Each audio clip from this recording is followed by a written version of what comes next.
Hi guys, welcome to the latest episode of Chasing Past Golf Podcast. Where in this episode, I'm joined by LET Access Series Pro, former LPGA Tour player, former 2016 Olympic Games participant from Mexico, amongst a whole load of other accomplishments, Alejandra Llaneza. Alejandra, right, you're going to laugh at me at this part. First of all, I'll speak to you in English, and then I'll make a fool of myself. So first of all, thanks for coming on, and second of all, I believe that you were practicing today. How did Mhm. that go for you?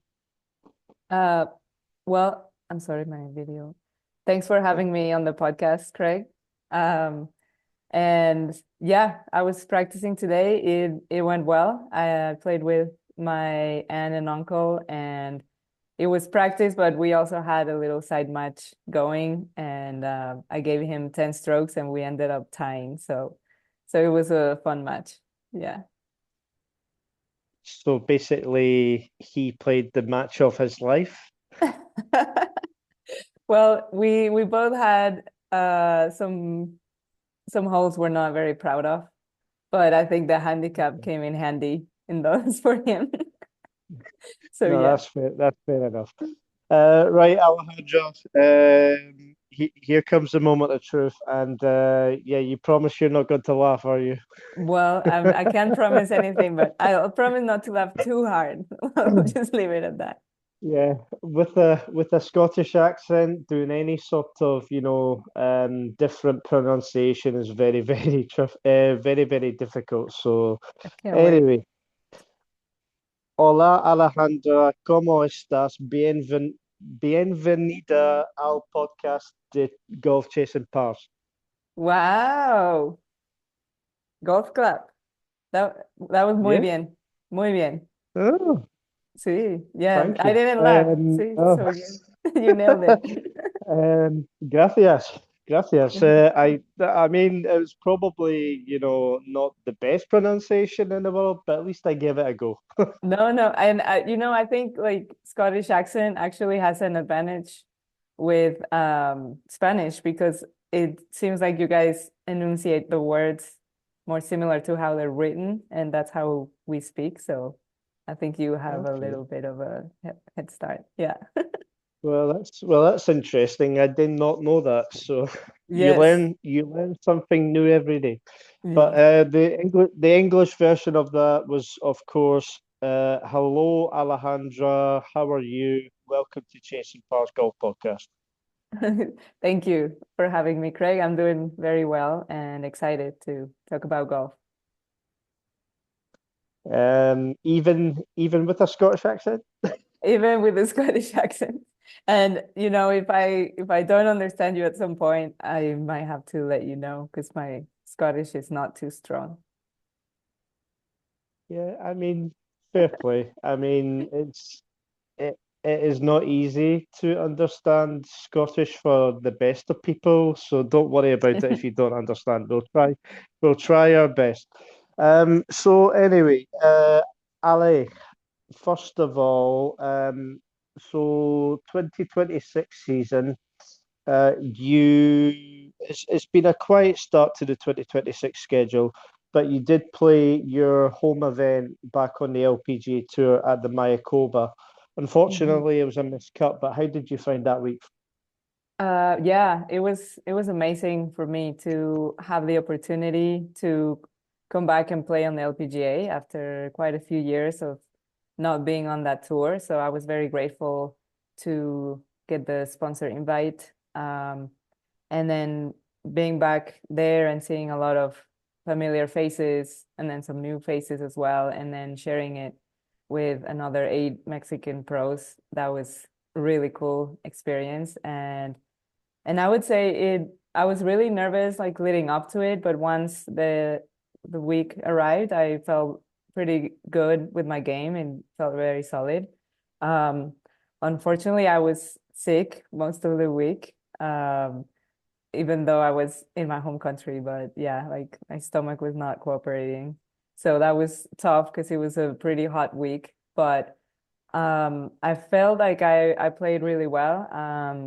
On the second round, I started making a run, and I think I got up to like 12th place or something. And then I had two holes that really cost me. I had a triple and a double, and then that caused me to miss the cut. But it was really good to see that my game was at a good level and that it was keeping up with the other players that I was in the group with, which I was with Lisette Salas, who I known since junior golf. So that was really cool to play with her as well.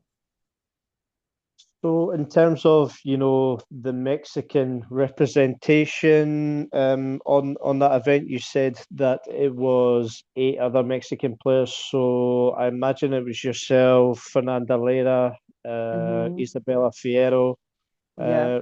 Renata as well, no? Or No, that's her sister, but doesn't play. okay, She carries okay. sometimes, but Gaby Lopez, Maria Fassi, Gabby Lopez, oh yeah, of course. yeah, Ana Jimenez, Carolina Rotzinger, Maria Balcázar, and I might be missing one, but yeah. So, in terms of Mayakoba as a golf course, how did you find that? Was it did you find it a difficult test? I thought it was a really fair test. I actually really enjoyed the course because there were a few long holes, but then there were also a lot of holes where like reachable par fives or, short par fours that required more strategy. But honestly, I felt like it was set up perfectly, like challenging enough. Not, of course, more towards the hard side, but if you knew like where to be on the greens, that was a really important part of that golf course. And then the grain, of course, was playing a lot because downhill it was pretty fast, and then uphill it was really slow. So having to adjust to that was definitely needed throughout the week. So, whenever you get to play back home in Mexico, is it always a special occasion for yourself and your friends and your family? I take it some of those people come and watch you as well. Yeah, it's always special to play there, and it's more exciting, and you want to play better. And sometimes I think all of us put a little bit of extra pressure on, but then at the same time, you feel more motivated and more supported by the people around you. There were a lot of people who I didn't know, but they were all cheering for us. And my family couldn't go this time, but I had some friends that actually live in that area that came and cheered me on the whole week. And that was great to have some support. So here's a quick question for you. So whenever you go back home to Mexico, I imagine maybe not as much nowadays than what you used to. But like when you do get the chance to go back home, what's the first thing that you do? What's the Uh, first thing you do when you go back home that you love? I go eat tacos with my family. Oh, food, of course. Of course, it's That's Mexican food. yeah, of course. It's like straight from the airport. Maybe sometimes depends on the how hungry I am. I go drop off my clubs at my house, but other times I bring the clubs and just, go straight to the my favorite like taco place. I mean, I have a few, but yeah, that's definitely the first thing I do. And yeah, call my grandma too. So when you go home for tacos, what are you having with them? So my favorite ones are al pastor, and then I like one called alambre that has like peppers, bacon, onion, and then like different kinds of meat mixed in. So yeah, but al pastor, I have cilantro and pineapple on them, and lime and salsa, of course. A, f a fruity taco. A fruity Yeah, taco. your face was like it's kind of like pineapple on pizza debate, but Oh, but yeah, I mean it Alejandra, actually what's going on? no, Fruity you have taco. to you have to try it. It's really good because with all the spices, and then like the Okay. pineapple kind of like breaks down the spiciness, so it balances it out. It's good. Sounds Nick, interesting. That's not the start that I was expecting. Obviously, talking about Mexican food. Of course, we were going to talk about Mexican food, but fruity tacos. yeah, you have to ask Ryan and Fernanda about them. They know all about it, and I don't probably not in Scotland. I don't think you can find a legit place. So Probably not. yeah, you'll have to Probably not. come visit us one day, or if I find some good ones in Madrid, then I'll let you know. Okay, right, no worries. So anything else in terms of the food that obviously you just love when you're back home? So fajitas, Uh, enchiladas, anything? no, we don't. Well, I guess the alambre would be like a different, like a chopped up version of fajitas, maybe. But tamales for sure. I love tamales. Do you know those? What is that for those like myself that probably won't know? So it's how do I describe it? I'm gonna describe it so bad, but it's like a dough made from corn, uh, Okay. and then filled with like chicken and salsa. Like it can be green, red, um, or sometimes like pork. Like the greens are the green ones are usually chicken, and then the red ones are like pork. And then you have mole, or you have the sweet ones that are pink. So they come wrapped in a corn leaf or yeah, corn leaf pretty much. Mexican food sounds very interesting. Yeah, it's very eclectic. I mean, like there's a lot of creativity involved in it. And like we have this one food called mole, and it's got like 20 something spices, and one of them is chocolate, like cacao. So like you would But never think that that goes with spicy, but it does.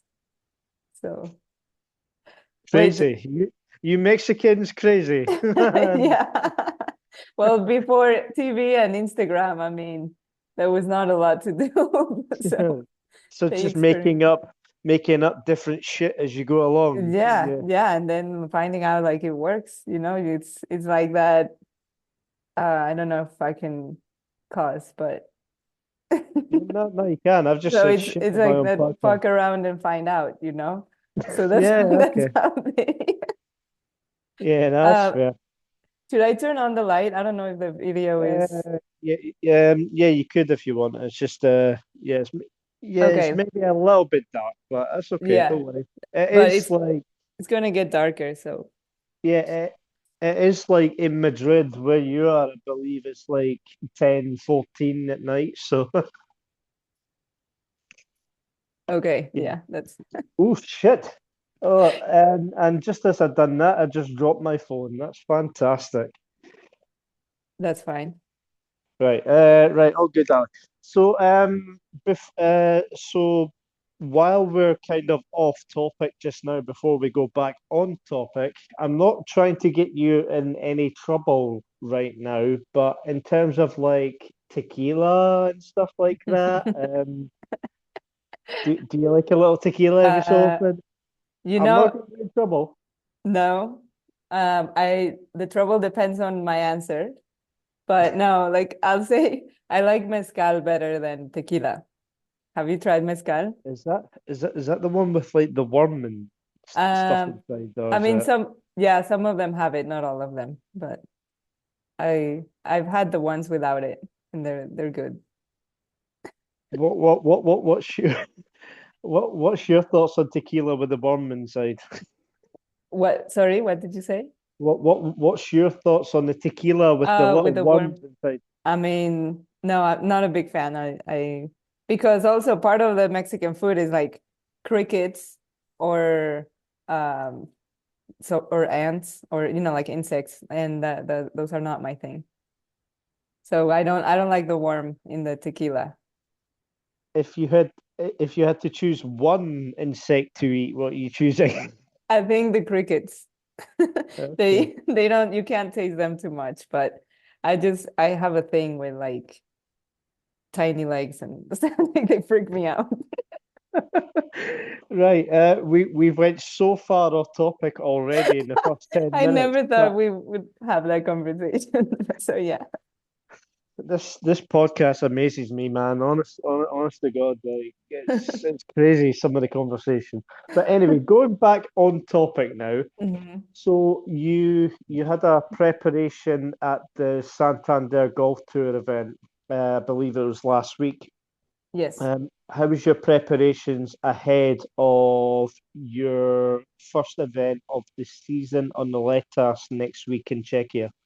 Yeah, I mean, last week was helpful because it was hilly and I had a knee that was bothering me a little bit, but I'm working on it and I think it'll be ready for next week. But yeah, that course was helpful because it was kind of tight and hilly and Prague has definitely some, or Czech, sorry, has some of those of holes that are like that. And yeah, I've just been doing a lot of putting, a lot of chipping. Yeah, my practice always involves a lot of short game. So yeah, a lot of short game, and then just getting my swing a little bit tighter with the driver, which normally I'm pretty accurate, but last week I missed a few fairways, so been working on that with my coach. So obviously we'll go into wins and successes later on in the episode, but knowing that you won a Santander Golf Tour event last year on the Letas Tour, going back to a Santander Golf Tour event, um, did that fill you with confidence, knowing, look, I've won this before, I can win it again, kind of thing? Yeah, for sure. I mean, I played some more Santander events after that win because I played some at the end of last year. Mhm. And it's a tour that I really enjoy because I feel like, it has a good setup and, a good amount of people sign up and I don't know, I feel like the staff makes a good job of making it like enjoyable experience. And they're only 2 days, so it's like you get one practice round and then one pro-am and then the 2 days of competition. So they're like really good for getting your mindset into competition. So, in terms of the schedule coming up for you on the LET Access Series for this year, you said there that you're going to start next week at the Czech Challenge, and Hmm. then it'll be Germany after that, and Germany. then to Sweden. Yeah, I may not play the second Sweden because I think there's Manchester after that. Yeah, Uh, Manchester, then Hanbury Manor, which is yeah, 2 weeks after that. right. Down in London, there's two. Sorry, there's two in Oh England yeah. after two in Sweden. So Yeah. So yeah, I try not to play more than 4 events in a row, kind of like to pace myself and because this happened in the past where I get burned out just from playing nonstop. So mhm. having played last year was helpful to see which golf courses I feel like fit my game better and then which weeks to take off. But I got a little bit of LET status at Q School as well, so I would love to get some starts there. I've been asking for some sponsor exemptions. Um, but yeah, I'm not sure when or if I'll get into any events, but in the meantime, I'll be focusing on Letas for sure. just just ask Fernanda. Go and just get me one or two starts on the LET. Just ask Fernanda to help you. Yeah, yeah, seriously. And last year I got one, but I didn't have status, and it would have been helpful because I made the cut. But this year I haven't had any, so I'm hoping to get someone at some point. So, how much are you looking forward to obviously getting your season up and running properly? Yeah, very much so. I think the off season was quite long for me, and So yeah, I'm very excited to start competing and to be back in Europe. This is my second year here, and it's been a great experience after playing so many years in the US. I really enjoyed playing here, and I would love to get another win this year on Letas um, and hopefully get my full card for next year. So 2025 season, you decide to try, well, I presume at first it was try for the Ladies European Tour. Mm-hmm. Is that correct? Obviously, at first trying to get onto the LET. Yes. But obviously you got some status on the Access series as well for yourself. So what was the decision? What was the decision? Sorry, for you to try and compete in Europe after so long in America. Yeah, yeah. So that was kind of a long road and like a pivot point in my career because I played in the US for 12 years and LPGA and then many years on Epson. And I reached that point that I was telling you where I just got burned out and also like I was just not feeling well, like physically not recovering properly. And I feel like you know, just stressed in general. COVID was hard too with sponsorships, so that definitely like took a toll. And so then, yeah, I decided to take a break from competitive golf. And so 2023 and 24, I didn't play many tournaments. I didn't stop playing, but I wasn't sure if I wanted to continue playing. But then I started working with my sports psychologist, and then I realized I did want to keep playing, but I wanted to do it differently. Also, from not only in a different place externally, but also internally. Like I wanted to find the joy of playing again. That was our main focus because it had become so much pressure and so much of a job, even though it's been my passion since I was little. That sometimes that I had lost sight of how much I enjoy playing the game, how much I enjoy the competition, and being around all the players and the tour and everything. So yeah, the end of 2024, I decided, you know what, like I don't want to quit golf on a bad note or a sad note. I want to um, give this a try. I had a friend of mine, Ana Menendez, who played on the LET, I think for 5 years, and she always told me like, you would enjoy this tour. You should give it a try. And then finally, when I did, I told her, you were right. I should have come sooner. But yeah, so that was kind of like how I got to that decision. So how did you find last year, like in terms of like uh, the LET Access series as a tour? Like the events, like how you played. How did you find last year? Obviously, obviously you got the win at Santander Golf Tour Avila. Hmm. Um, how would you describe your year last year?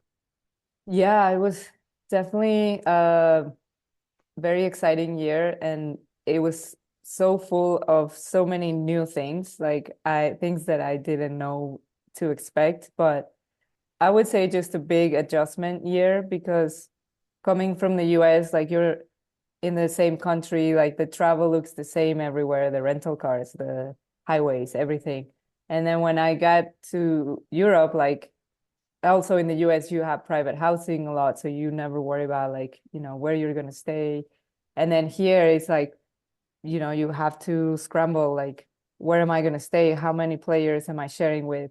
Um, sharing the car. The cars in Europe are smaller, and then like the, luggage policies are different. So I had to learn to travel with a carry-on, which I had never done before. So just like little things that all added up. But I found the tour, was very well run, and the staff were always super helpful. And I think the thing that I was most impressed with was like how nice and helpful and welcoming all the players were. And, players from like all over the world, just without knowing them, they'll be like, hey, if you need help with this, let me know if you need help with that. And yeah. How many times last year on tour did you have to say, look, look, I've been at the 2016 Olympic Games for Mexico. How many times did you have to say that last year? I mean, a few times because like also I'm like a little bit older than a lot of the players. So, whenever we were making travel plans, I would, make certain requests and so they nicknamed me Queen Llaneza because like there were some things that like I wouldn't put up with that they had no problem with. And I'm like, look, I have probably like 10 years or more on you, so you understand this one day. But I mean, I wouldn't bring up the Olympics that much, but yeah, that was definitely a lot of fun. And I found like a really good group of girls to travel with. And in Avila, we were 13 in an Airbnb, including Fernanda. Uh-huh. But yeah, like 12 players and one caddy, and 12 girls and one guy. So Was that Ryan by any chance? no, it was Laura and Keel Akil. Beverage. Yeah. Yeah, Okay. Yeah. yeah. So that was a lot of fun. And then, many others, like we stayed 6 or 8 in one house, and yeah, it's just a lot of fun. So, did anything surprise you about the latest tour? Um, some of the courses, how hilly they were. Like we were, we're talking about Czech, and then I didn't play Austria, but I heard it was really hilly. Uh, but I don't know, something that surprised me. No, I mean, they were all good surprises. Like, honestly, I found it to be the friendliest tour out of all of the ones that I've played. So that was a good surprise. Right, right, Alejandra. We will rewind it back a little bit to the start for you. So, you're born in Mexico City, obviously the capital of Mexico. But I believe you currently stay in Madrid as well. Is that correct? Yeah, so when I'm competing here, I stay in Madrid. Okay. So, what would you say is the major differences between Mexico City and Madrid, apart from the elevation, the sea Uh, level elevation? yeah. Yeah, I mean, Madrid's elevated too, but definitely not like Mexico City. Um, I don't know, main differences. Mm, I would say like there's still a lot of people in Madrid, but it's not as chaotic as Mexico City can be. Like there is traffic here, but at least it's kind of predictable what time of the day. Mexico City, you never know that. Uh, Traffic every single minute of the day, basically, in Mexico yeah, City. yeah, it's like hit or miss, but mostly miss. And then the smog, that like the air quality, that's a big one, honestly. So how would you sell Mexico City to people that have not been? So obviously this includes myself as well. I've never been to Yeah. Mexico. But like how would you sell Mexico City to people to travel and go? Yeah, I mean, I would say of course, it's a very busy city, one of the biggest cities in the world. So yeah, the traffic is to be expected, but it's got so much to offer on so many levels. Like, culturally, there's so many things to do, like so many places you can go, so many restaurants, bars, different areas of the city that you can walk around. Why are you laughing when I mentioned bars? No, restaurants Oh, okay. where you can get all your fruity tacos in one. Yeah. No, there's so many good ones and so many like different kinds of food. Because I think it's become a very diverse city. There's certain neighborhoods actually where you mostly hear English, because so many people have moved there. So yeah, I Okay. would say it's a very like vibrant city, a lot to do, a lot of, you know, different activities that you can plan, or you can visit the pyramids like an hour and a half away. Some pretty big pyramids that are fun to see. So yeah, just so much to do. So, how did you first discover the game of golf then? What was it? Parents? Was it grandparents? Was it like just you? What one day you know, decided to try it out? I don't know. Like, how did you? No, it was through my dad. So he got started. He started playing. I think he was about like 30 or something. And and yeah, so we were in Mexico City, and he joined a club, and he would take my sister and I to practice on weekends, just for something fun to do. And I just liked it right away. I was like intrigued by the game. And when I was 8, I entered my first junior tournament in the club, and I think there were 3 of us, and I came in third. So top 3 in the first tournament. So, but no, I just loved, like, I remember that tournament. I loved the competition, and I loved like, oh, well, I can make friends, and I can, play golf. And I think the thing that captivated me the most was how you can always improve, and how it has so many areas that you can work on, and you can always get better. That's what kind of got me hooked on playing. And then I just started practicing more and more and more. And at 11, I went into a playoff for the national championship, for my age group. And I made like a pretty long putt to get into the playoff. And then I just remember the adrenaline I felt in that moment. And that's when I was like, I want to do this for as long as I can. So yeah. So, speaking of Mexican National Junior Championships, you've won 7 of them, I believe. Is that Yes. correct? Yeah, about that. Yeah. 7, 7 Mexican championships. Obviously, looking back to that kind of time, did you feel that maybe you were the best player in the country?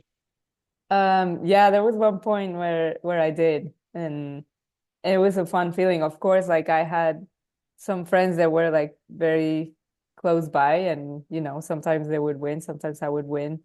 But there was like, I would say, like a 2-year stretch where I was like winning a lot, and it was a lot of fun. And I was like, man, I love this feeling and this adrenaline. And then that's when Lorena was turning pro, and I was just like kind of starting to hear about her. So I was like, wow, that's very inspiring. I was very inspired by Tiger Woods early on, when he was like super dominant, and I just loved watching him play. And then I tell my dad, when he was like winning tournaments, I was like, let's go play 9. I think we can still like get 9 in the afternoon on Sunday. But yeah, then I started hearing about Lorena, and then about college golf, and how that was very helpful to keep your game growing, and then go to the next level and turn pro. So roundabout, I think it was. Wait, correct me if I'm wrong here. Like it was roundabout like 2006-ish. Hmm. Like when you moved to the University of Arizona, is that correct, or is it Yeah, just before that? 2007. Yeah. So 2007 you go to the University of Arizona, where Hmm. you won Rookie of the Year as well in that year. So what was the decision to go to Arizona, and what memories did you make like while you were there? Yeah, yeah. Honestly, those were like one of the best years of my life. And I still, like, every time I have the chance and I go back to Tucson, like I go back to the Hmm. school. And um yeah, it was amazing because I knew that Annika had gone there and Lorena had gone there. So I was like, man, that would be a dream for me to go to that school. And so luckily I had some friends of my parents, and then their daughter was a little bit older, but she played a lot of tournaments with me, and they kind of showed us which tournaments to play so that I could get recruited by the coaches in America. So I got a lot of letters, like recruitment letters, which was really cool to get that. And then it finally came down to Cal Berkeley or Arizona. And so I took my official visits, and I visited Pepperdine as well, which is a beautiful campus. Um, but I was really torn between Berkeley and Arizona. And then but when I got to Arizona, I just felt like, okay, this is my place. And I knew how much that school also gave priority to golf as well, which I knew I wanted to continue. So so yeah, I decided to go there, and I was really happy. I had a great team. I had great teammates. Actually, where I live in Madrid is with a friend of mine that was my teammate in Arizona, and she's from Madrid. So it's like I made some really, really close friendships and good connections. Um, and yeah, it was great because I competed at the top level in college golf, and a lot of the players, Sara Muñoz, Carlota Ciganda, they were in Arizona State. So um, so yeah, it was like playing at the top level and then going to school, and you had to learn to balance because your days were really busy between workouts and then class, then practice, then tutoring, and homework, and then doing all again the next day. So, but yeah, it was a lot of fun, and we got to travel to some great places with the team, and that was another great experience because golf is so individual, and when you're in college, it's like you get the support from your team as well. So that was awesome. So when you were at when you were at in your university days, obviously in the States you get to play some very, very good golf courses. If I had to ask you for a top three that you played Uh, during that time, do you think you could? yeah, so definitely the Stanford golf course. Don't remember the name, but I know it's Stanford's home course. That was like always my favorite. And then we played Sahali um, Well, in yeah. yeah, in Washington. And then I got to play that later on the LPGA at the KPMG. So that was really cool to go back after college. Um, so and then the course from Vanderbilt University in Nashville. I forget the name, but yeah, those three I would say were my favorite from college. Oh, in Caves Valley, we played nationals there too, in Maryland. So after your time at the University of Arizona, comes the decision in 2012 to turn pro. Was that always the case for you? Like that you were Yeah, going to turn pro? yeah. For me, it was. I mean, I think I was lucky in this way that it was always clear for me. And, of course, I wanted to get my degree, and I enjoyed going to school. Um, but yeah, I always knew I wanted to turn pro, and I'm glad that I had a good enough experience, great experience those 4 years that enabled me to still be passionate about the game. And and yeah, so I decided to turn pro, and that's when Juntas, which is this logo I have, is a nonprofit association in Mexico, and they help women's golf, grow. So at that time, I had no idea, where to start or what to do. So Juntas had kind of gathered all the Mexican pros, and they were helping us a little bit with some entry fees or some hotels, or and also creating a community. So I was able to ask all the players what the best way to go to turn pro was. So I actually missed in 2011 you won the Wigwam Cactus Tour event as an amateur as well, I Mm, believe, yeah. before you turned pro.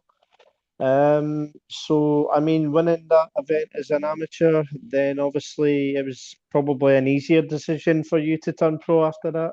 Obviously Yeah, you got a so win under your belt now, and yeah, I mean, it was a great feeling to know, like, okay, I'm ready. But it was actually kind of, I was preparing. And the reason I didn't turned pro in 2011 is because I still had the chance to compete at the Spirit International tournament in Whispering Pines in Texas, which is also one of my favorite courses. But that's a big event worldwide. It's like, it's like a world amateur, but in a team. So I wanted to compete in that. And so I stayed amateur, and then I went to Q school. And I think Q school, I already played as a pro, but yeah, winning that Wigwam event was like confirmation that I was on the right path. And I was working really hard with my coach at the time, Susie Myers, and she helped me a lot to take that step as well. So from 2012 and 2013, how would you, in your own words, describe your first couple of years as a professional? You can be as open and honest as you want about it. You can swear if you want, if you really, really want, but how would Yeah. you describe it in your own words? Yeah, I would say they were a lot of fun, but they were also a wake-up call. Because I think one of the best examples is like you're playing college golf at the top level and you don't realize you realize they're taking care of you, but you don't realize what things cost. So, we're traveling with the team and they give you like two, huge bags of new clothes every semester and, golf bag, golf clubs, golf balls, everything.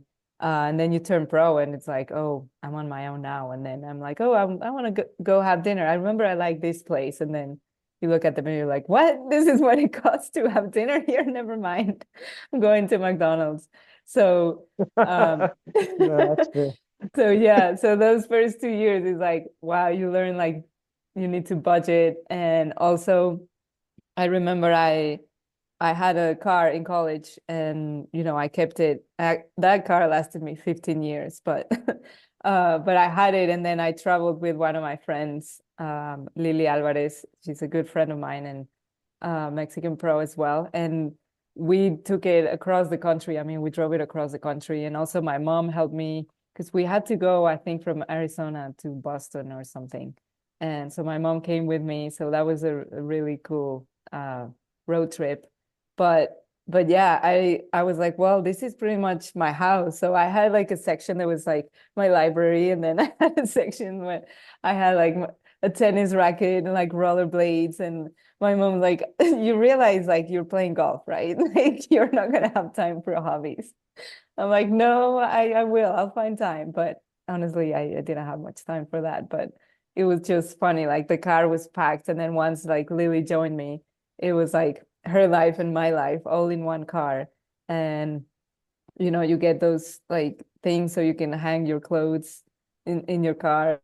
Luckily, I don't think I ever slept in my car, but a couple times came close.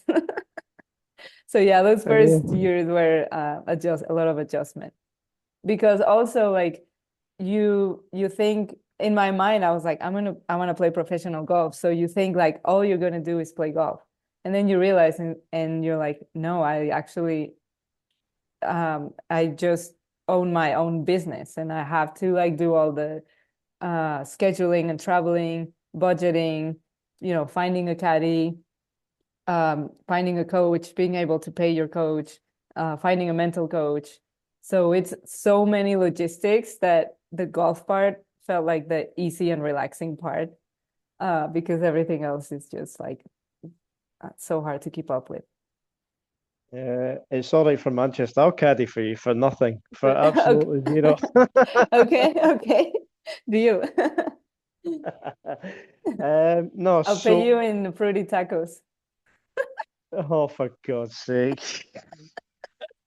I'll make some fruity tacos for you. How many how many fruity tacos during, 54 holes of tournament play can you mention? So every hole, fruity taco, Every, every yeah, I mean, depends like those are for you, so depends on how motivated you are to eat them. 54, 54 fruity 50, tacos. Oh wow. yeah, that would be, one of those challenges like you eat that and you eat for free the rest of your life or something. Well, let us events are usually 3-day events. So, yeah, that could be very interesting trying to eat 54 tacos. So Yeah, yeah, for taco sure. But every they're hole, but Mexican tacos are small, so you can handle it. taco every hole. Every hole, yeah. Yeah, that would be great. You know, in Mexico, like we play 9 holes and then we stop and have some tacos and then we play the other 9. Like that's how we do it. Just repay me in Mexican sweets or whatever. Okay. You're not gonna like them. People hate those because they're Oh, spicy. Our candy is spicy. spicy sweets, what? Yeah, yeah. It's like, well, you have a spicy layer, and then after you get past that, then you get to the sweet layer. But you Or know, just let me try chili chocolate or something. yeah, yeah. That I can find some of that. Chili chocolate. No, obviously, all joking aside, I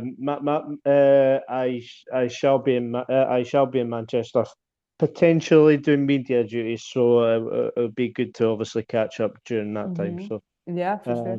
I'm sure, I'm, I'm sure you've already got a caddy lined up, much to my annoyance. So, No, I don't think I do. So, we could work it out. Tell me your taco number price. We'll negotiate. The percentage can be pineapple. Like the actual like payment will be tacos and then percentage will be amount of pineapple. So if we win, then you'll have 10% of pineapple to that'll be a lot to eat. can't even concentrate right now. Oh, God's sake, Alejandra. Yeah. Right. Moving Yeah, on from sorry, food because you're gonna have to review your notes because I don't I get sidetracked moving as well. I told you. I can't even speak. Moving on from food because I Yeah. swear we're going to talk about food a lot, like by the sounds of it. So, uh, so some of your achievements in the pro game are pretty good. Obviously, in 2013, I believe, is when you it was your rookie season on the LPGA Tour. Is that correct? 20 Or yeah, 2012, 13. I only had 2013? like 2 or 3 starts on 2013 and then I went back to Q school and got better status and then 2014 I had conditional but then I reshuffled into pretty much the rest like the whole season. So and I had a decent year but I don't think I kept my full card. So then 2015 I had conditional again, and I mean, that those years were really hard doing the back and forth between LPGA and Epson. And so 2015, I played some LPGA events, and I had, I made some cuts. But then I went in May and played like the biggest Epson event at the time, and it just like helped me so much in the rankings. So then I decided to stay on Epson. Well, it was Symetra at the time, the rest of the year, and then get my full card for 2016. So I just want to briefly mention the years of 2014 and 2015. So obviously, when I was doing my notes, there was quite a lot that happened, especially in 2014, where you won a silver medal at the Central American and Caribbean Games at Hmm. Veracruz. Yeah. Um, so for those that won't know, probably including myself a little bit in this, just how prestigious is the Central American and Caribbean Games for, Latin American, well, Central American players like yourself? Yeah.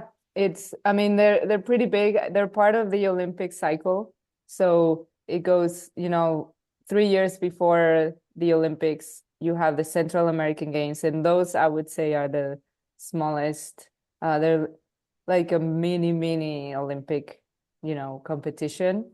Um, and then it's the Pan American Games the following year, which I played in, well, that was I think 2019. 2019, yeah, Yeah, 2019 then fourth. fourth there. Yeah, I got fourth there. But yeah, in 2014, I mean, there weren't that many players. There were still like, I would say obviously the best of Latin America. And then Maria Uribe, which is a great player, she won first place.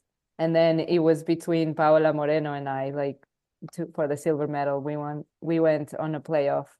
Um, and then luckily I birdied the 18th hole and then got the silver medal. But I mean, they were both on LPGA. So even though it was a small field, it was like a lot of quality players.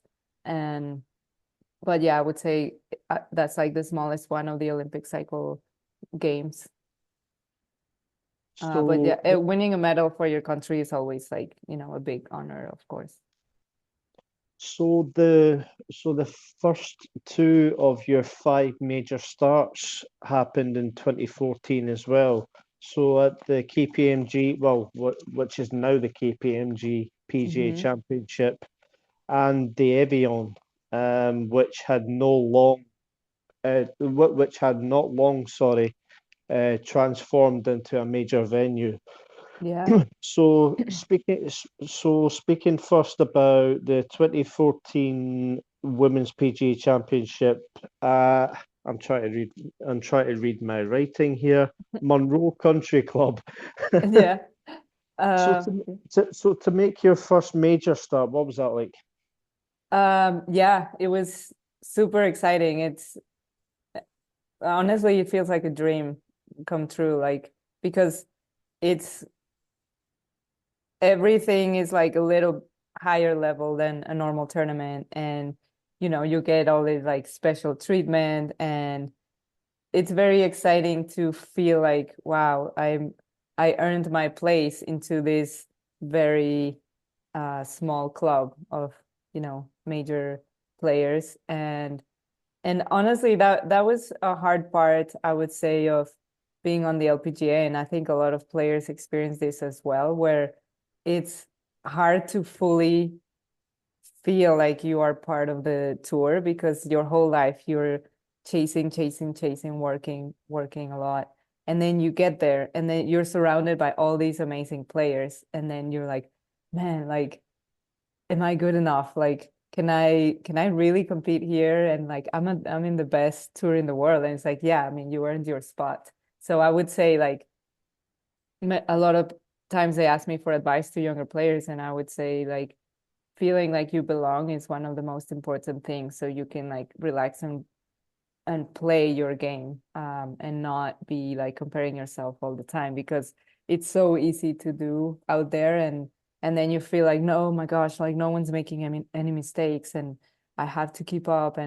But honestly, if you're there, it's because your game is good enough to be there. So but yeah, playing in that first major was really exciting. And I think my mom came with me to that one, so that was pretty special to share it with her as well. So let's talk about Evie and Laban, okay? So Uh-huh. Yeah. right, right, Alejandra, what's your thoughts on the Evian Championship as a major venue? Obviously, I think it was only 2013 it got introduced as a major championship. Uh-huh. You played it in 2014. What is your honest thoughts on Evian Resort as a major Yeah. championship Well, course? I mean, first of all, I got there as an alternate, actually. Like I didn't know if I would play, but I made the trip. I was second alternate, I think. And when I arrived, I was like, oh my gosh, this is the most beautiful place I've seen in the world. Like it just like blew me away. Um, and then yeah, I don't know, two players withdrew and eventually I got into the tournament. I had to find a caddy last minute. Um, Unlike Manchester, which I already, have my caddy set up. But no, but like Evian, yeah, I mean your question, I know it's a controversial question, but yeah, it's not my favorite course for a major championship, like I'll just say that. But also I think I played it before they made some adjustments to the golf course. But I was like, you are hitting, from a ball above your feet into a green that slopes right to left. I mean, for a right-handed player. So you're like, okay, so I'm gonna draw this. It's gonna kick left. So I have to land this 30 yards right of the flag, or or try to play a cut. But yeah, it was pretty tough to play, I would say. 2015 would see you play in your second PGA Championship at Westchester Country Club. Mm-hmm. It seems to be a theme here that whenever you enter the PGA Championship, it seems to be the same time NB Park wins the major. It seems 24, to be the same time. What? Sorry. Oh, Inby so Park wins a major. Oh, okay. yeah, so 2014 NB Park won, 2015 NB Park won. Okay. Well, I mean, it's not hard to find tournaments where Inby Park didn't win, actually. Like, I think it's harder Yeah. to find tournaments where she didn't win, like she was winning a lot. Um, but yeah, maybe I need her to play more so I can get into the majors. So I'll have to call her. But but yeah, What was Westchester. sorry, what was the kind of big differences between Monroe and Westchester? Was there any differences at all in terms of the golf courses? I mean, you are challenging my memory here because that was a while Okay. ago, but Yeah. I would say not. I mean, I remember both of them being fast, firm. The rough was long. Um, and the greens were like so pure and perfect, just rolling really fast, but really nice. But yeah, I would say the similar to the US Open I played, they just felt um, kind of firm, fast, and with a long rough. And Westchester was interesting because so the airline completely lost my bag, like not my clubs, As you but do, yeah, yeah, yeah, of course. as you do on like before before a major. Um, but but yeah, it was Southwest. I landed in New Jersey, in Newark, I think, and I'm waiting, waiting, waiting, and it never showed up. So I had to go shopping and figure out what I was gonna wear. I didn't have my sponsored clothing or anything like that. So You could have asked NB Park to use her golf clubs. You never know. yeah, I missed that chance. I did have my clubs. I wish the clubs were the ones that got lost so I could use Inbees. Yeah. Yeah, have some of NB's magic powers to, Yeah. Man, I do played very with well at her. major. I played with her in Mexico at Lorena Ochoa's Invitational, and Mhm. it was amazing. I mean, she missed a 30 footer and she was disappointed. Like that's how Good. accurate and good of a putter she was. So, yeah. So 2015 at Lancaster Country Club, we seen in 2020, so 2024 was Yuka Sasso one there. Uh, In in where, uh, sorry? at Lancaster Country Oh, Club for the US yeah. Women's Open. Oh, I yeah, think it yeah. was, I think Yuka Sasso won it in 2024. I think I it was. think so. Yeah. Yeah, we've seen it. Uh, We've seen it a couple of years ago on the US Women's Open schedule.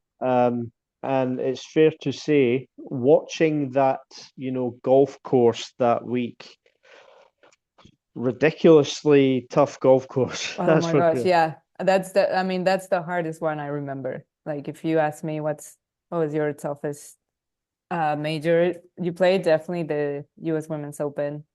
And yeah, I had my coach there that week, Jonathan Buchanan, and I mean it was Did, long and it did you was get him? Sorry, did you get him fruity tacos as well while you were there? no, I didn't. So maybe I should have. So see, like already giving you special treatment.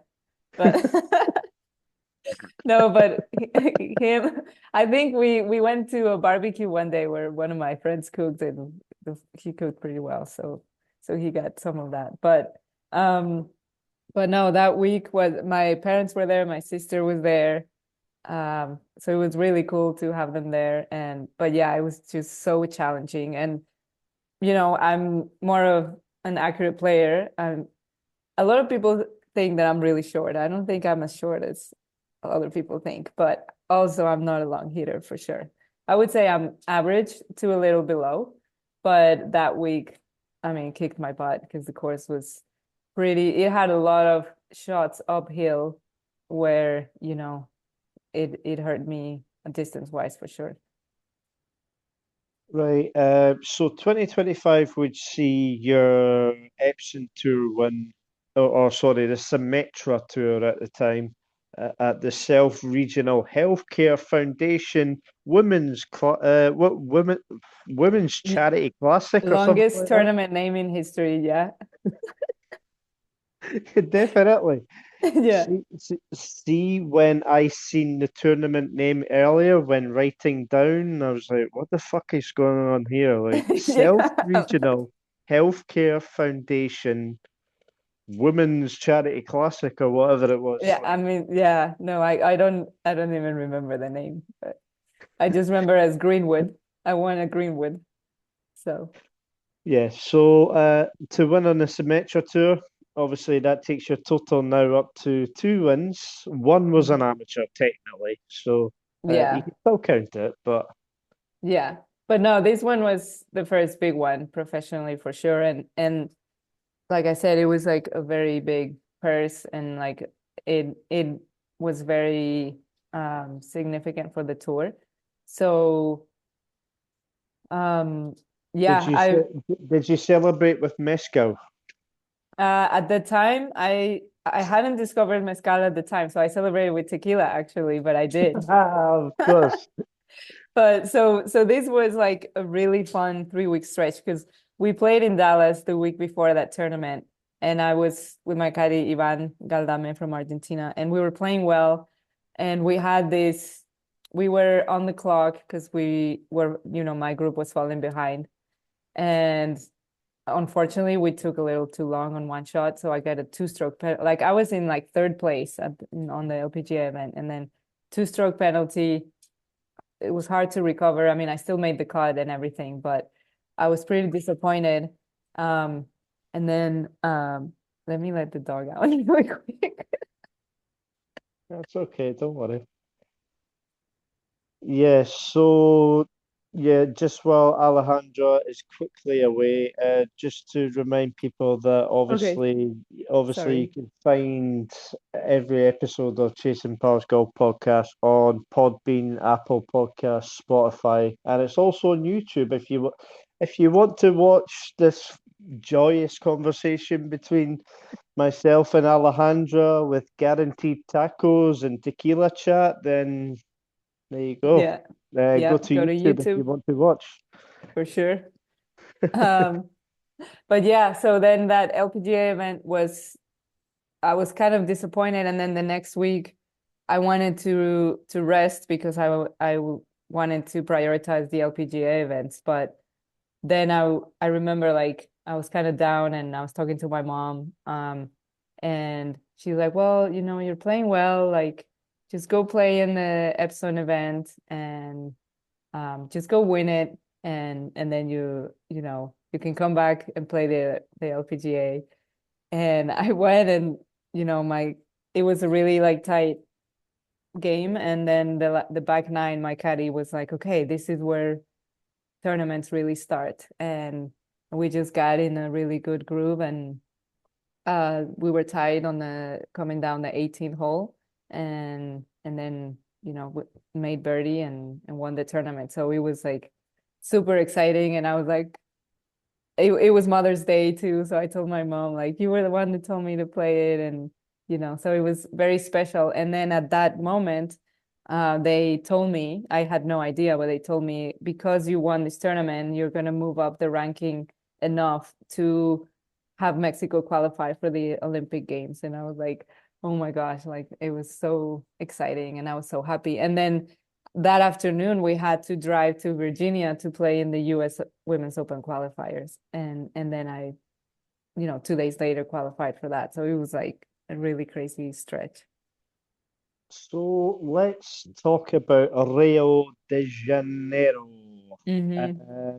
So 2016 Olympic Games, you get the call to represent Team Mexico there at the Olympic Games, which obviously the most famous thing in the whole world. Oh Um, yeah. so for you to obviously wear the Mexican colors, Mhm. was there tears in your eyes at that time? Um, no, no tear. Well, all close to tears, but honestly, yeah, it was the best experience of my career for sure. And a little like another backstory is like when I was like 8 or 9, I was doing gymnastics, and my dream was to go to the Olympic Games. But then, I fell in love with golf and was like, okay, let that go. And then when I found out golf was in the Olympics again, I was like, oh my gosh, I could make that dream come true. And so, yeah, qualifying for Rio was amazing. And going there with Gabby, and we were both like so excited. And there's so much going on. I mean, it's so different than a tournament where you go practice and then you go home and like regroup and rest. Here it's like you want to take it all in, but you also need to prepare and practice. Um, but yeah, I remember it didn't fully sink in until they announced my name on the first tee. And I was like, oh my God, like I got so nervous that I couldn't feel my body at all. And but it was also like this huge sense of pride, being like, wow, I'm representing my country in, one of the biggest competitions in the world. So it was super cool. I just said to myself, just make this ball go forward, and and it was a good drive. So yeah, it was good.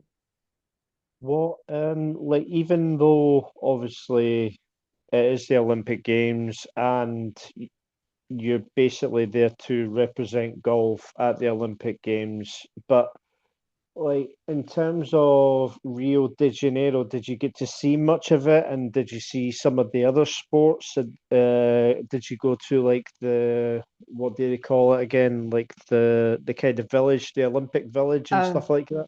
oh yeah, we stayed in the village. So that was really cool, like full experience. It wasn't like fully finished, so I would Okay. say just part of the experience, like, not, I wouldn't say like the most comfortable place I've ever stayed. But honestly, like that whole week, you just don't care about anything. You're so excited and so happy. And yeah, we got to see a few sports like diving, I think taekwondo, and one other. Oh, and we got to see Usain Bolt when he crossed the line and the stadium went crazy. Like I've never felt chills like that in my life. It was so cool to see. Um, but yeah, we were very busy too because we had 2 days. They wouldn't let us arrive early, and then we were at the back end of it. So 2 days of practice and then 4 days of competition. And that same day, it was the closing ceremony. So we got to do that. Um, but yeah, the village was super cool because you could feel the energy of all the athletes. Everyone was so happy to be there.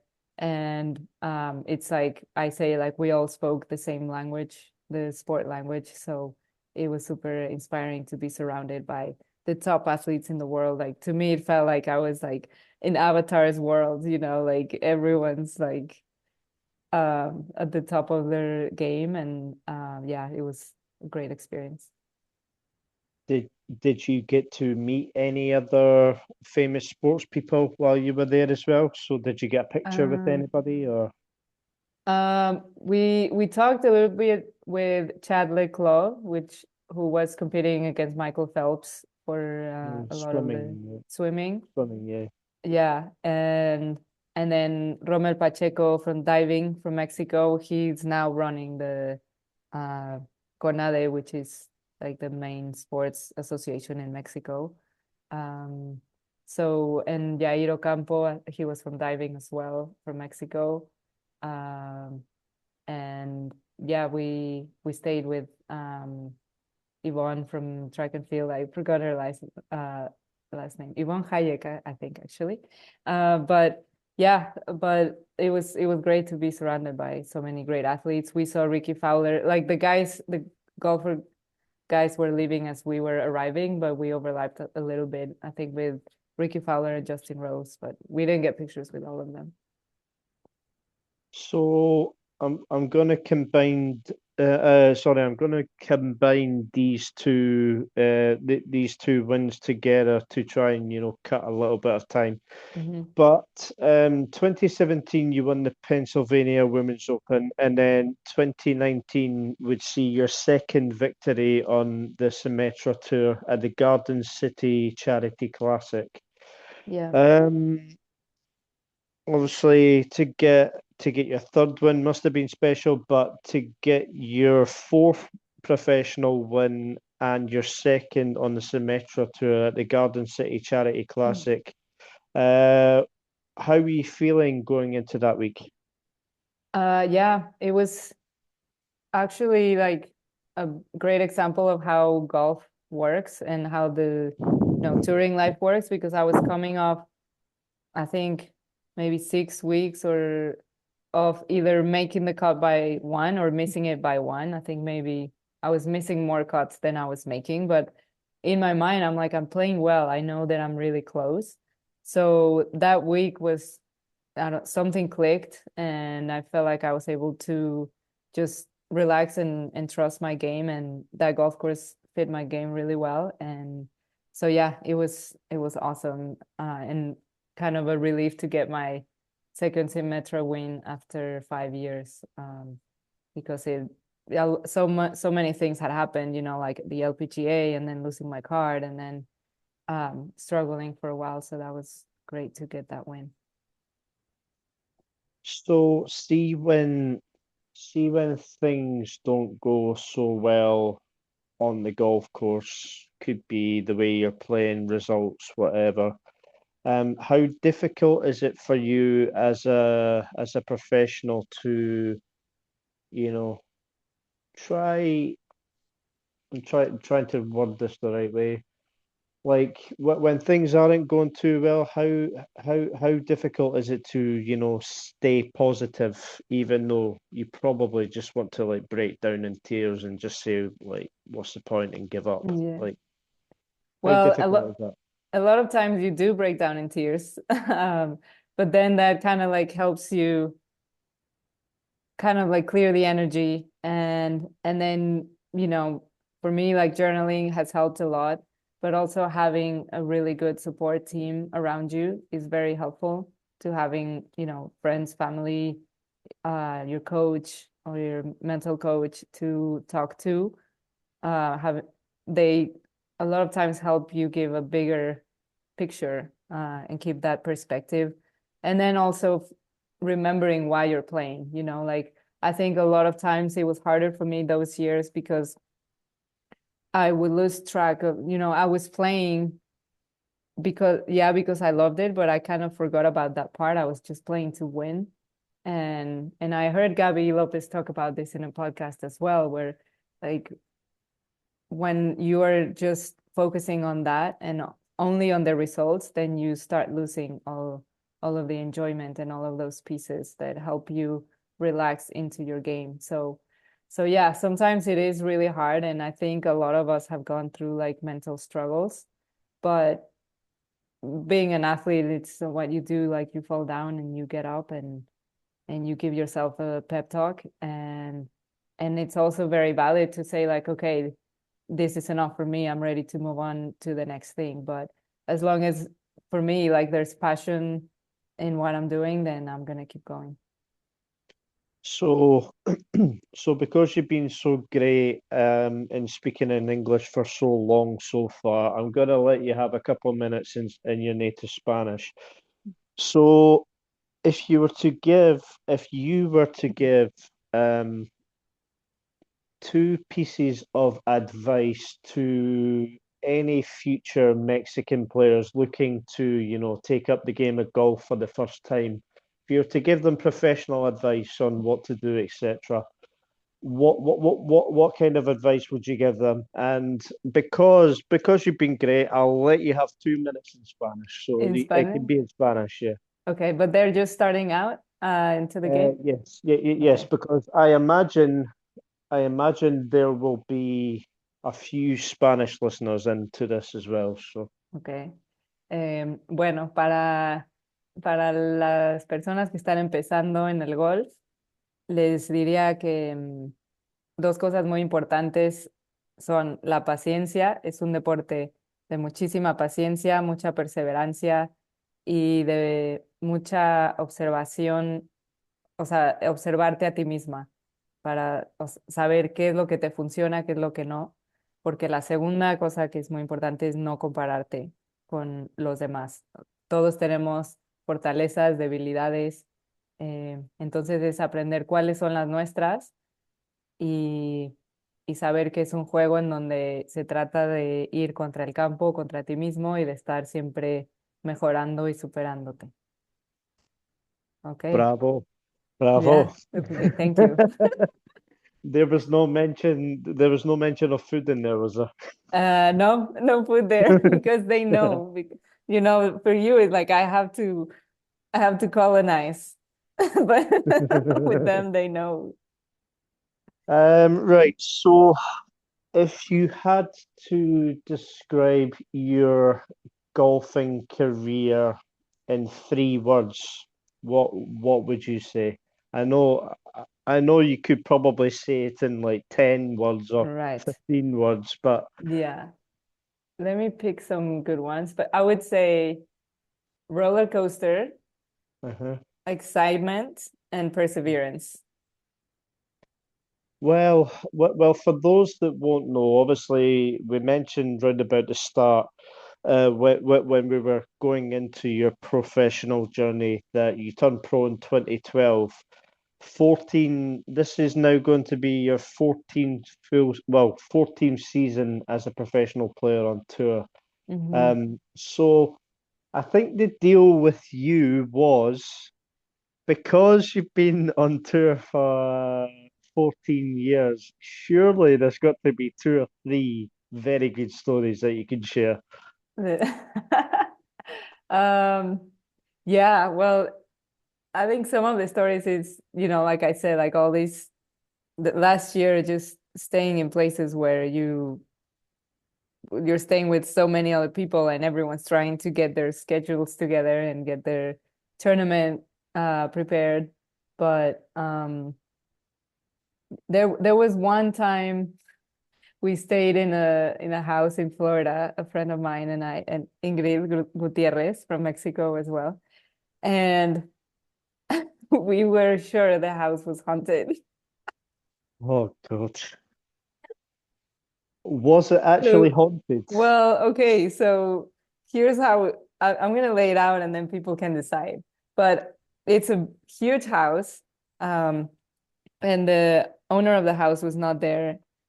And well, for that night, they were there for like a couple of nights. But anyway, that night they weren't home, and I'm in my room, like let's say top left of the house, and she's in the guest room bottom right of the house. So completely like different sides of the house. And I'm like about to go to sleep. This was after the tournament was done. So it was like midnight. It was kind of late. And all of a sudden, this toy, they had kids, and this toy goes off and starts like singing in the hallway. Oh my God. I'd run out the door. Oh my God. Like first I opened the door to see like what was going on. I was like, no, what are you doing? Close the door and like barricade it. So I was like, oh my gosh, what was that about? And and the, yeah, it was yeah, I think it was either the toy or the like Alexa. One of the two like started playing music. And so yeah, I was like so scared. I texted her, she's not responding. I'm like, oh, she's probably asleep. So then, you know, it takes me like 3 hours to go back to sleep. And the next morning, I tell her like, I freaked out last night because right outside my room, I heard this toy and like music go off. And she's like, what do you mean? It was right outside my room. So we were like, what? Like, so to this day, like we don't know what happened, but that was pretty funny. So being from Mexico, the next year we came prepared. So we we brought some like sage and we were like saging the house. So yeah, I think my friends would laugh about this because I always carry sage with me. And so they say like I'm the witch of the group. But now I'm oversharing. But so that yeah, that was one funny story. And the other funny story is that that first year when I had like, the tennis racket and the rollerblades and the parrot and everything in the car, there was one time that Lily and I decided we were gonna have a tennis match. Like this was like July, and it was going pretty well, but we're both competitive and intense. And there was one ball that was a little bit too far, and I was not wearing the right shoes, so I reached for it and I sprained my ankle. So that was like a big bogey my rookie year. Um, so I did play the following week and the rest of the year, but I had to wear this ankle brace because it was hurt pretty bad. So yeah, that I was not proud of that. I can say now because it's been so long, but I wouldn't talk about it for many years. So to anyone turning pro, don't do that. Yeah, don't sprain your ankle. That's a good Playing start. tennis, yeah. At least be in the rough, like I don't know, doing a hero shot or something. Or don't stay in a haunted house. Or yeah. So, but yeah, there's lots of stories. Right. I want to quickly speak on like how much of an inspiration for every single Mexican player that obviously former world number one player in the world, Lorena Ochoa, has been for every single player in Mexico. Is she always going to be that inspiration and like when it comes to golf in Mexico, do you think? Oh yeah, for sure. I mean, I think she's Tiger Woods in Mexico. I mean, some people might know Lorena, not know Tiger Woods, I would say almost. But yeah, she's been a huge inspiration to all of us. And also it's been amazing because she's very approachable and she's always within reach. Like she's always telling us, like, guys, you can ask me for advice in anything. And when I was 16, she invited me to Guadalajara to train with her for a week. So to me, like that was huge. That was big inspiration because I learned that's when she was becoming number one in the world. So I learned what the number one player in the world like does training wise. And she had her coach there who was a huge part of her success, Rafael Alarcon. And I worked with him for a little bit too. But but yeah, she's always been very inspiring on and off the golf course. I mean, she does so much for education in Mexico, and and I'm very lucky to also call her a good friend. So to me, like she's been amazing and very helpful in guiding me at certain points in my career whenever I'm like stuck, or even if I'm like, in Mayakoba, I was like, hey, how do you play this shot out of the rough? And she gave me like a really good explanation. And yeah, I think everyone golf wise looks up to her, not just women golfers. And she's always trying to be as helpful as possible. So yeah, she definitely will always be an inspiration. So, is it fair to say that Lorena is still somewhat involved in golf? Like, obviously, she doesn't play anymore, but like in terms of like development for Mexican golfers and Oh training yeah. programs and education, as you said, and stuff.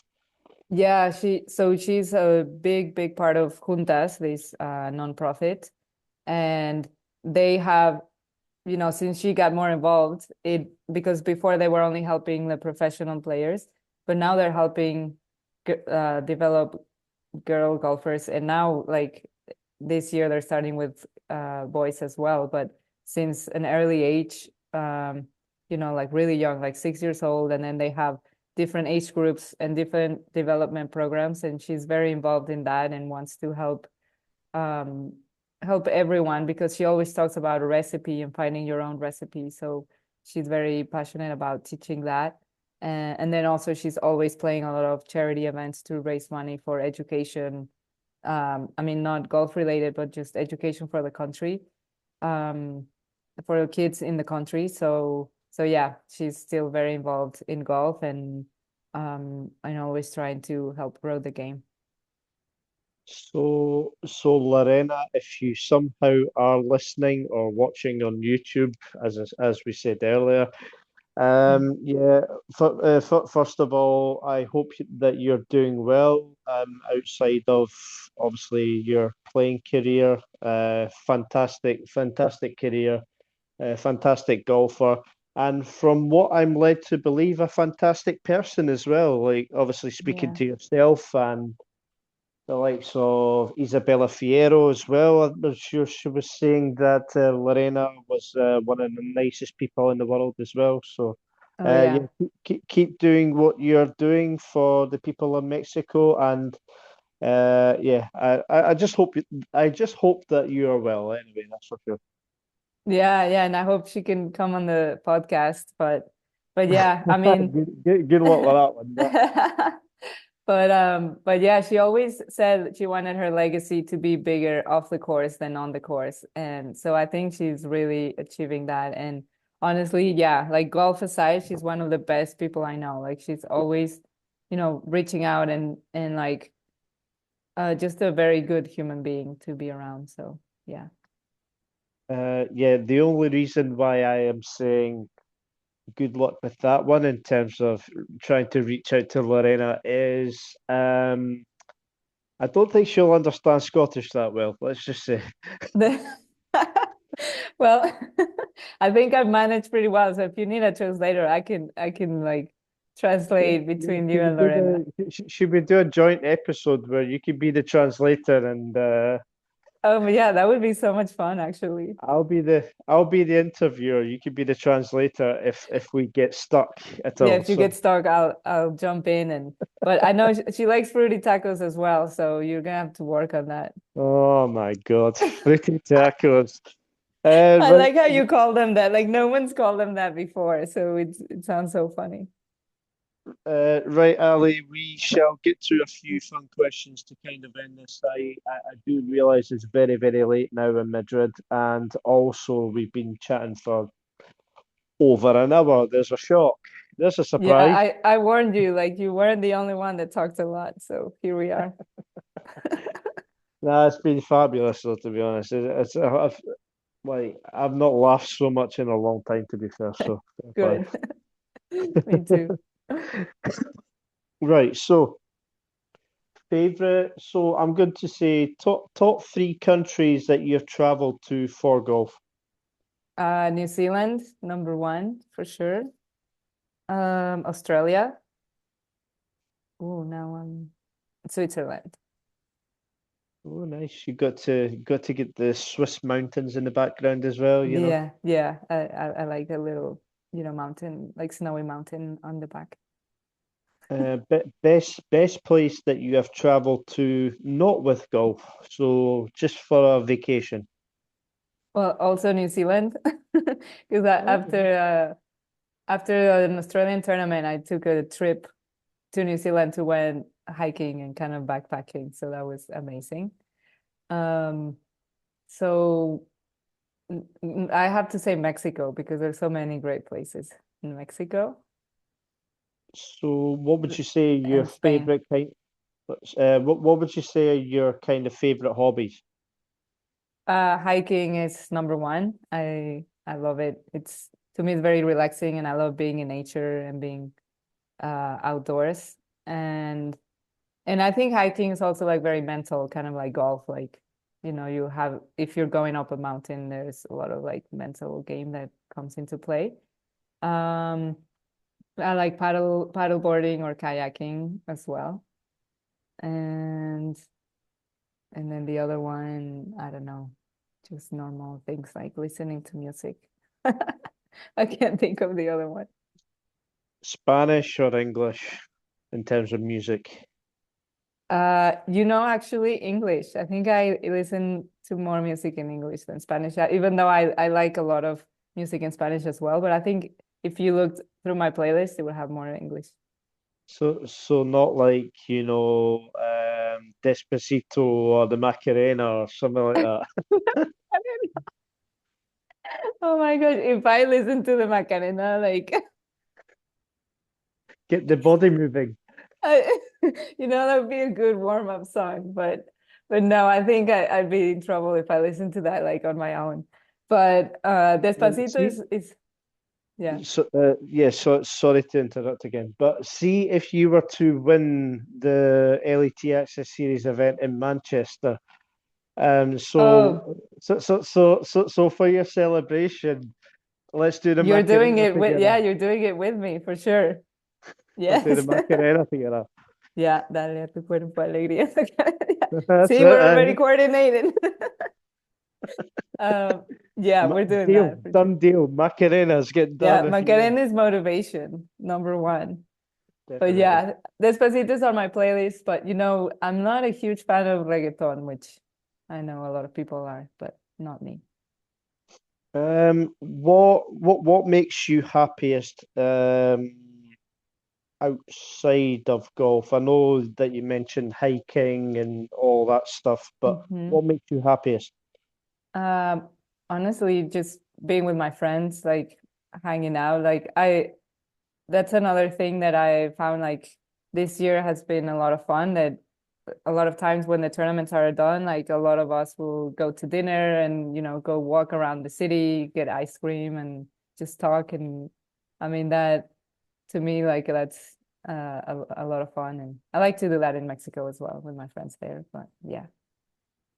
If you, if you had if you had to sing on if you had to sing on the karaoke, what are you singing? Uh, I mean, there's so many options, but I feel like "Don't Stop Believing" always gets people like singing along. So Okay. something where a lot of people sing along because I'm not a good singer. So yeah. Neither am I, but I always sing in the shower and stuff like that, so it doesn't matter. Well, yeah, I mean, I do too, but like when I know no one's listening. In the car for sure. What's your karaoke song?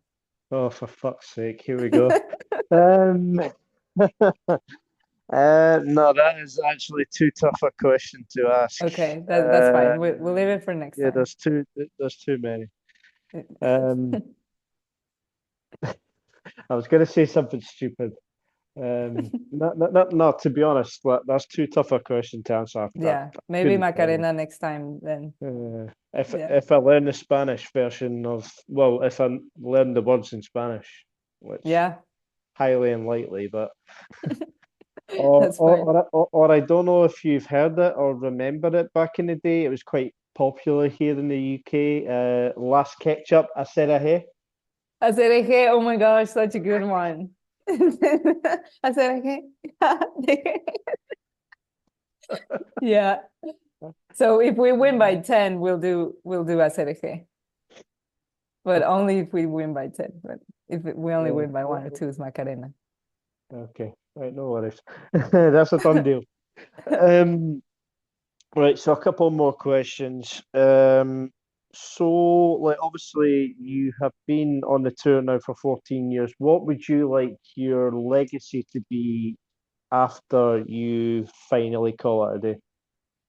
Um, I mean, I would love to, when I'm back home, I worked with a kids clinic at my club. And I don't know, I guess I would love to be able to inspire someone from a new generation to play golf, but especially to remember to play it because they love it and because they enjoy it. So I would say I would love my legacy to be like I would love to be seen as someone who really enjoys the game and works hard and also enjoys connecting with people because I found out that's a big part of what I like. Yeah, just don't eat McDonald's on tour and like you Yeah, said back no. in the day. Or Well, that was very tough because then I found out I couldn't handle gluten or dairy. So McDonald's was like I had some oh, terrible salads on the road from there when that was the only option. So yeah. Right, Ali, because you've been so great, okay, we all need to know, everyone needs to know what is one thing about you. It could be anything at all. What is one thing about you that n nobody will know? I mean, a few people know this, but I'm left-handed, everything except golf. So that's, something that people find interesting. But if you want something else, I can find something else. But I think that's pretty unique. Okay. No, so you're like is it Sergio's left-handed, is he? Sergio Garcia's Um, is he left-handed and he plays I right-handed, don't, something like that? I don't know about Sergio, but I know Jordan Spieth, and then Phil Mickelson is right-handed, plays left-handed. Yeah. That's crazy And I how that think, works. yeah, Rafael Nadal, I think is right-handed and plays tennis left-handed. Yeah, yeah, fair enough. So, yeah. Right, so the last question, I'm sure I've sent you this in the kind of pre-notes beforehand, but so I've asked this question quite a lot to the Letas players, but because you have played on the LET, you played in the Epson, you played like in major championships, you played obviously on the Letas now. So for you, it's going to be a little bit different. But it's a six-woman team. You are included, and you need to pick five other players from all of the tours. Who are you taking? Oh, wow. Okay. Well, can I take Lorena even though she's retired? Active, active. Active? Well, I No, mean, there's because a no, lot no, of no, choice. no, no, no, no, no, because no, because if you have Lorena Shaw in your team, that's just damn right cruel to everyone else. You know what I mean? Well, yeah, because she's still really, I mean, whenever she plays with us, sometimes she's still really good. So yeah, it wouldn't be fair. Definitely not But fair. let's see.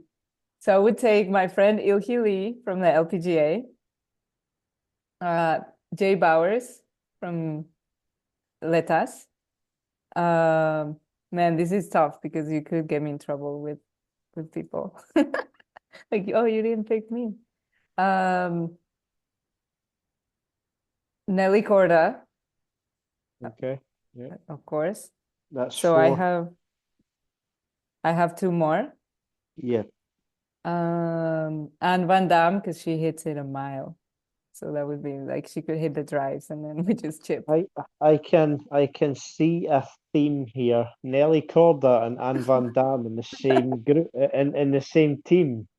What? Just Yeah. driving it, drive, drive, drive. Yeah, because then they can drive and then like us like Ilhi, Jay, and I can putt. And it's Imbi, I mean, this is bad that I don't know, but I don't know if Imbi's still playing. I don't think she is, right? I think she's on a sabbatical at the minute. I think Okay. from the game. So I can't take Imbi. No. Okay. Um, Dani Darkea is the other one. Daniela Davkea. Yeah. Interesting. Nice one. No room for Gabby Lopez or Fernando Yeah, my fellow Vera. Mexicans Or... out. Well, I was trying to be international, you know? Okay. Well, fair enough. Or who else? No, like trying to trying to think along the lines of Letas as well. No Gemma Clues who finished first last year, or Yeah, she would be helpful. I mean, like you, it's a very hard question because also like there's so many to choose from and they're not like all in front of you. And I have like six tours to pick from. So it's not fair. no. So Right Queen Yanetha. Thank you very, very, very, very much for coming on. It's been a pleasure. I do know it's very, very late now, so I appreciate you coming on and God chatting about food and stuff like that. But yeah, no, thank you, Craig. It was a lot of fun and I'm glad that you invited me to the podcast. um, I'm sure some of the listeners and viewers are going to yeah, have some questions when listening to some of the things again. Yeah, they can leave them in the comments, and Yeah, and then yeah, you can send them to me. like fruity tacos Fruity tacos. Yeah. That and will be doing like the Macarena hashtag. and doing the Macarena when winning and stuff like that. Yeah, two hashtags from the podcast, fruity tacos and Macarena, and then like just leave it Done. out there and then let people like Oh, wonder. free. We'll put Queen Yanetta as well. Okay, yeah, Queen Llaneza. Yeah. Oh, there Perfect. you go. That's free. All right. Ali, thank you very, very much, and all the best in Czechia next week when you go back on tour. And yeah, we will catch up in Manchester because this has been so much fun. I've laughed quite a lot, and Yeah. I never thought I would laugh quite as much as this on an episode in a while. But yeah, Yeah, no, same. So thank you. I'm happy to do some other fun stuff in during the Letas event, including the Macarena. But we may need to have some tequila before the Macarena. oh my God. After Oh, after the last round, even the phone couldn't handle it. It fell down. are But you trying to get me in trouble when I'm no, no. are We you trying it that to? would be like off like after work, off the record. Of course. Right. Anyway, thank you very much, and all the best for 2026. And we'll catch up in Manchester. Okay. Sounds good. Adios. Adiós, amigo. Gracias. Gracias. Thank you very much. Thank you. Well, I was going to say enjoy the rest of your night, but Yeah, close there's to not much midnight. of it So, left, but it's partly my fault too, so no worries. Alejandra, thank you very much. Thank you very much. See you later. Thank you. See you, Craig. Thank you.